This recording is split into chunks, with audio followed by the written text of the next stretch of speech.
Hello everyone, my name is Walter Rowe. I am a Capture One affiliate. Today we're going to talk about importing images into Capture One catalogs. I come from a catalog ecosystem from Apple Aperture and from Adobe Photoshop Lightroom before then. Both are catalog oriented workflows, and so I have continued that workflow in Capture One. Here you can see I have a Capture One catalog open. I called this one Import Tutorial, and there are presently no images in this catalog, and we're going to go through the import process, and I'm going to describe for you the different fields in the import window. Here you can see that I've selected a folder called SD card on my hard drive, and I've just dropped a few sample images in this folder so that we can walk through this process. If this was actually on an external card or in your camera, you would see that there's the option at the bottom of the screen here to eject the card when the import process is completed, and also to erase the images after copying. Sometimes I do eject the card, but I never erase the images after copying. I only reformat my cards from the camera itself. It's just best practice to do that. It's never a good idea to erase the images from the computer. Let the camera do that. It knows best how to manage the cards. Okay, so here in the import window, this is the import dialog. We have the import from. This is the source. I've chosen a folder, but you could choose any folder or drive on your computer. For example, if you were migrating images from another system, from another photo editing software that Capture One does not allow you to directly import, you can go, which is what I've done here. I've just selected these tutorials. SD card is this folder that I've chosen. So this is how you choose where your pictures come from. You can say to include subfolders, and when you have a card from a camera, all you have to do is select the top level folder for the card and include subfolders, and it'll find all the images in all the subfolders on the card. Exclude duplicates does exactly what you intend. It's actually better than what you think. Exclude duplicates not only looks at file names. Exclude duplicates will also look at the EXIF data, the exact timestamp, and other information to determine whether an image is a duplicate. So if you've imported images and you've renamed them, Capture One will still identify that it's a duplicate, even though it may already be in your catalog under a different name. Capture One will recognize that it already knows about the image. It will not duplicate that. So you can check this to exclude duplicates, or you can uncheck this. In this case, this is an empty catalog, so I don't need to check that. Import to is the panel where you define where the imported pictures are going to be stored. You can choose to store them inside the catalog, and if you're coming from Apple Aperture, this would be comparable to your managed catalogs where the pictures are stored inside the catalog. Alternatively, you can say the current location. For example, if you already had your image files on a disk in a folder structure that you like and want to retain, you can simply say current location, and it will leave them right where they are, and this will be referenced catalog where it references the images where you already have them stored. If you were importing them from a card or a camera and you wanted to put them into a folder structure, you can say choose folder, and then you can navigate through your system and you can choose the folder where you would like to put the images. For this example, I'm actually just going to store them inside the catalog. When you do this import to say import to destination, the files are never deleted from the source unless you check the box at the bottom that says erase images after copying, which I never do. So import to is literally making a copy. Even if it's importing into the catalog and storing them inside the catalog, it's a copy. It's not erasing or removing the original file. The collections This is for user collections. So in Capture One, we have the concept of user collections. User collections are virtual collections. They're not physical files. They're not physical copies. It's just, imagine it as lists. And you can have folders. You can have, which are called groups.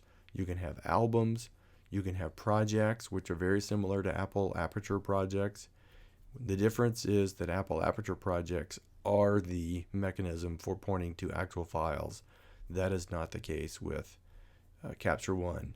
In Capture One, we actually have a folder tree. You can see in the left, this is the library tool on the left. You can see there's an actual folder section. This would point to the reference locations on disk. And you can have pictures that are referenced on disk and stored in the catalog, meaning some pictures are in the catalog, others are referenced elsewhere on disk. Capture One is completely flexible in that way. You may choose to import some into your catalog, do some things, and then move them from the catalog elsewhere on your disk tree. That's perfectly fine. I've done that many times. Okay, so import to is the destination we said is the actual folder where it's going to deposit the raw files when it imports them. Collection is going to be a user collection that you may have selected. You cannot create a user collection or navigate into the user collections from this menu. You can only say selected album, but you must have already selected the user collection before you open the import dialog. So this is something that is unique to Capture One and you must be aware of. And for example, if you said, well, I really wanted to have a user collection, so we can cancel, we can go here, we can create an album in the library tool, user collections, and say import album. I'm just calling this import album. So now we have a user collection called import album. That's an album. Now I can choose my import dialog again, and now notice that selected album no longer has the little warning sign next to it because I have selected a legitimate album to populate. Backup to is how you can make backup copies of the files when you import them. So when you import them, not only will a copy be placed in the destination that you choose, it will make a second copy into the backup location that you choose. So for those who like to make copies at the time they import, this is how you can do it. Naming conventions. You can rename your images during import. Image name is a token, and Capture One has many tokens, and we'll talk about that in a second. Image name means the original file name as it is on your source that you're importing from. So if it's the DSC underscore names or whatever they are on your source card or camera, then that would be the name that it has in your catalog. And you can rename them later. Under the image menu, there is a batch rename option. The job name is a special field that you can choose to fill in or not. This can be used to populate a token called job name, which can be used later. For example, you may want to have this token in some process recipe or in a folder path for output or in file names when you output, but you have to fill it in at the time you import the images. This is the only opportunity you have to fill in the value for the token of job name.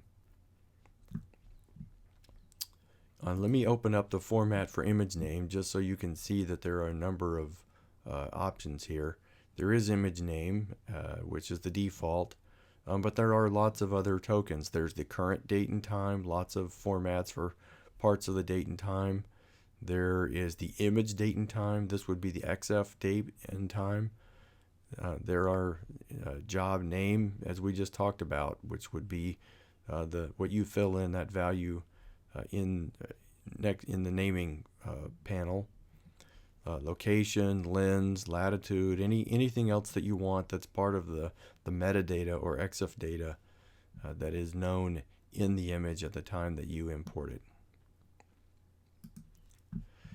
In the metadata panel, you can import, you can specify copyright.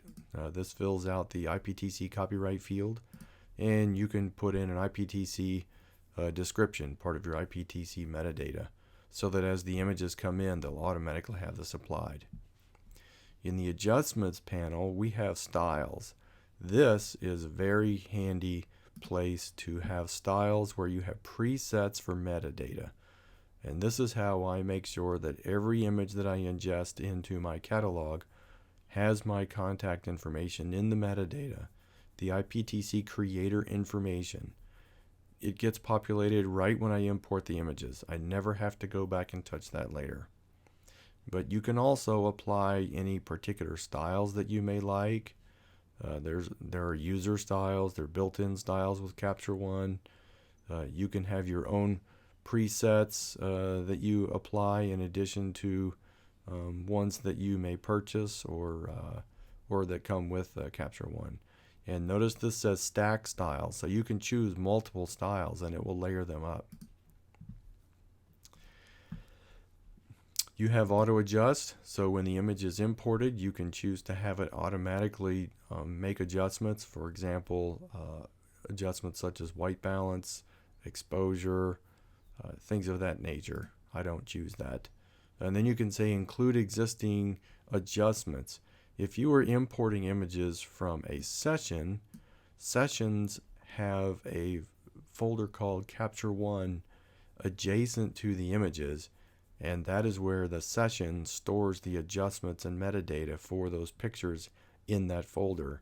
And so if you're importing, if this folder for my import source happened to be inside of a session where I had already made adjustments inside that session, this would direct Capture One to go and look in that Capture One subfolder and extract those adjustments and then import them into the catalog.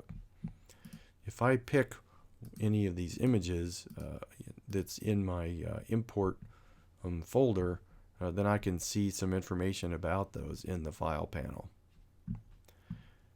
And then along the bottom of the import dialog, we have open collection when import starts, notify when done, or never open import collection. I always say open import collection when the import starts. That way it takes me right to the folder and I start seeing the previews right away. So I'm going to now click import all. Notice that I've said inside the catalog. So here in this on the left hand side in the folder section, you're going to start seeing in catalog go up in count as these get imported. And I've said selected album, and I have selected this album called import album in the user collections. So let's import these files, and here they go. Now it's generating previews, and notice that we have in the catalog 8 pictures, and in the album that I chose, that says 8 pictures. So all the pictures are there. Another thing to notice is that we now have under the catalog collections a new recent imports album, which is the date and timestamp that I did this import. Each time you do an import into your catalog, you get a new one of these albums underneath the recent imports folder, and it will be the date and time of that import. This is very handy even if you're importing a Lightroom catalog, an Apple Aperture library, another Capture One catalog, a Capture One session. Every type of import that you do will create a recent imports album. So if you mess one up, you can just select the album, you can select all the images, delete them from the catalog. This album will go away because there won't be any pictures, and you can do that import all over again. So that describes the process for importing images into a Capture One catalog and all of the fields in the import dialog. I hope this has been helpful. Please feel free to leave comments or ask questions, and I look forward to sharing more videos with you.